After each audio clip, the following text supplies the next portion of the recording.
Aren't you just the prettiest little cat?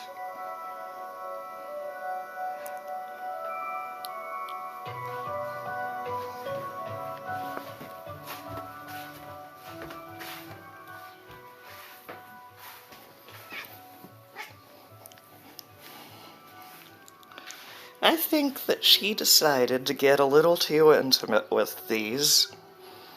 This is the house leek, Sempiveria, which one of these little kitties decided to eat.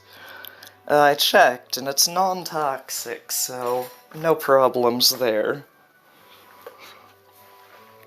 Let's see here. I haven't a clue if this boxwood's gonna send out roots, or this yew. I know that the mouse leaf will. The bear claw that I have here is still alive. However, the forbidden forbidden jelly bean is dead. These ogre ears are still alive, and they should stay that way for a time or two.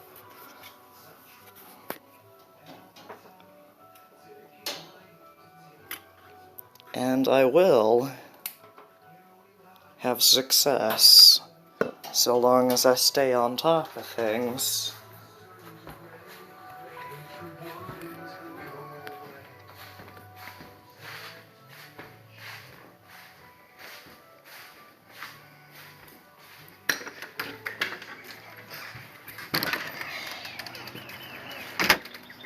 Now, of my African violets, one of them has died, and the other lives. I don't know which color it is, but I'll do my best to keep it alive.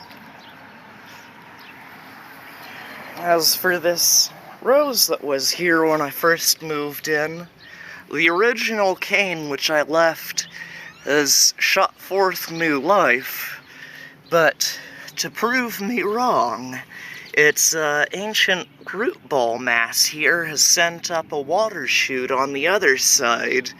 It's got real nice big leaves, so very large, and they're not mutated at all, which means that a leaf this size, we're looking at like 3 by 2 inches here. This is enormous for a rose. So we will see what that produces for me. Now, of these, naturally all of these are still alive. I think I've been calling them hen and chicks. I've got quite a few in the way of very small ones which have come from fallen leaves. And then of course all of my, Portulacaria afra is still alive. All of it. Even the ones that are in abnormally small containers. And then of course we've got lots and lots of jade. Crosby's compact is live and well. Still recovering from frost burn damages. As for my 2 variegated jade, they're doing well. And the 1 variegated spec boom, Portulacaria afra, is also alive. Wait, did I say 1? I guess there's 4 of them. Well, whatever. And then, of course, I know that this one is Echeveria. It's Perlant von Nurnberg. And then I replaced my forbidden jelly bean with a new forbidden jelly bean. And that little pink thing came on the side, so I'll save it. Now, for these, you can see that they're all doing quite well, including, you can see, I think, some of the blushing. Yeah, some of the blushing on the stems, which means that it's been receiving almost too much light, but without burning, so it's the perfect amount of light. And then just yesterday, I think I picked this up. It's a Blood God maple. It's been grafted, and we can see the graft. I usually avoid grafted trees with a passion, but This one was something that I really liked the look of. Naturally, this one here is also grafted. The pear got it half off. Go figure that there was only about a half a tree here when I got it. So, let's see here. We can take a deep, long look into this spent bloom of my hibiscus. Red, yellow, orange, pink. We got some good growth going on the Schefflera, as well as the Begonia Rex is finally starting to show its true colors. I don't know if the camera can pick this up, because this is another one of those colors that I've only been able to see as of recent.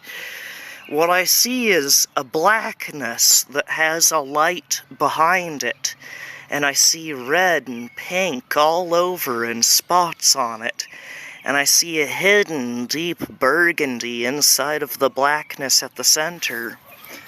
But on the non-blushed leaves, the nonsense-dressed, we can see green instead of black, and we can see silver instead of pink. And then, of course, this is just a cutting of my rose, and it did an excellent job of setting out roots, my micro rose. The large one I didn't have any luck trying to root. And then, of course, we've got an absolutely beautiful gardenia. I wish I could show you the scent. It's sweet and musky like a cantaloupe melon. And then we've got a beautifully sun-stressed version of a, what's it called? Geranium, red one. And this thing is alive and well. It's the one that was over there at the other place with me. It had a mushroom growing in it at one point. And then we've got a American elm.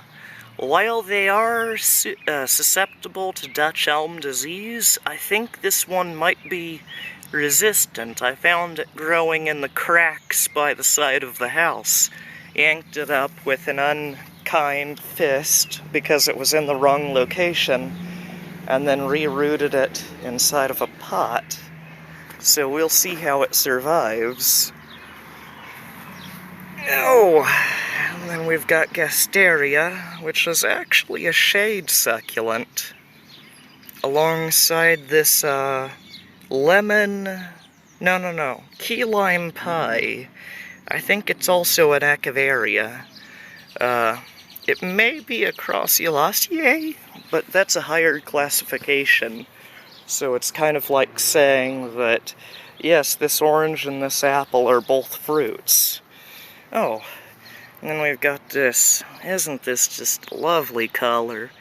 I'm sure that the camera picks it up perfectly. It's like a lavender color.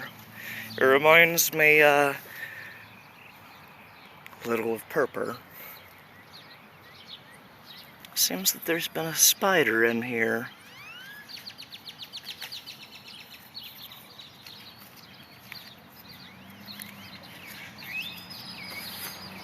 Oh well, he'll come out like a Dark Souls boss eventually. Oh, and this is the one from which one of the cats decided to munch on. I took all of its lower leaves and put them... Hello, hello. Let's put you in the ant pile. Right in the ant pile. It's got a few little wormy things inside of it. I think that the ants will enjoy yanking them out of there, dragging them screaming back into their lair. Now of these, this is actually, I think, a root from the Wisteria. Now, I know that they're supposed to be able... Oh, there it is. they're supposed to be able, it's this little thing right here, to regrow some green from that, under the assumption that I keep it alive. So, let's pray. And then over here, I'm under the assumption that maple, there's one of the two, can also do the same number and send out a shoot from a root. There's the other of the two. So yeah, there's the two of them. We'll see if either of them can send a green bud for me. They've got the entire summer to do it. They've both got the entire summer to do it. Oh, is that all of them? It most certainly is a pretty picture. It's almost tropical.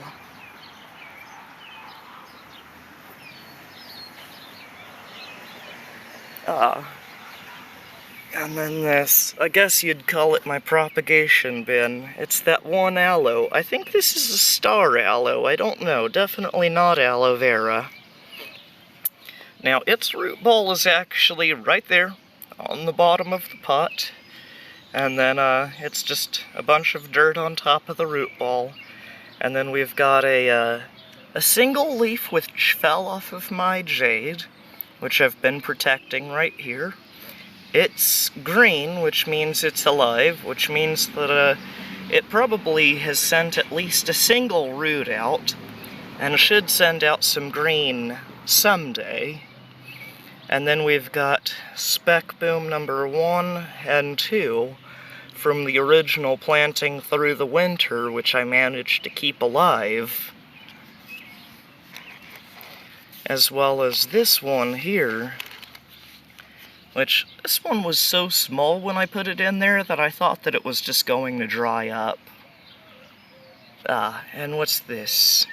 I think that this is also a star aloe. I don't know what type it is. I found it, and it was like, oh, you're pretty. Take you with me. Now, it doesn't have any roots just yet, but like all succulents, it doesn't need roots to stay alive. It just needs gentle conditions.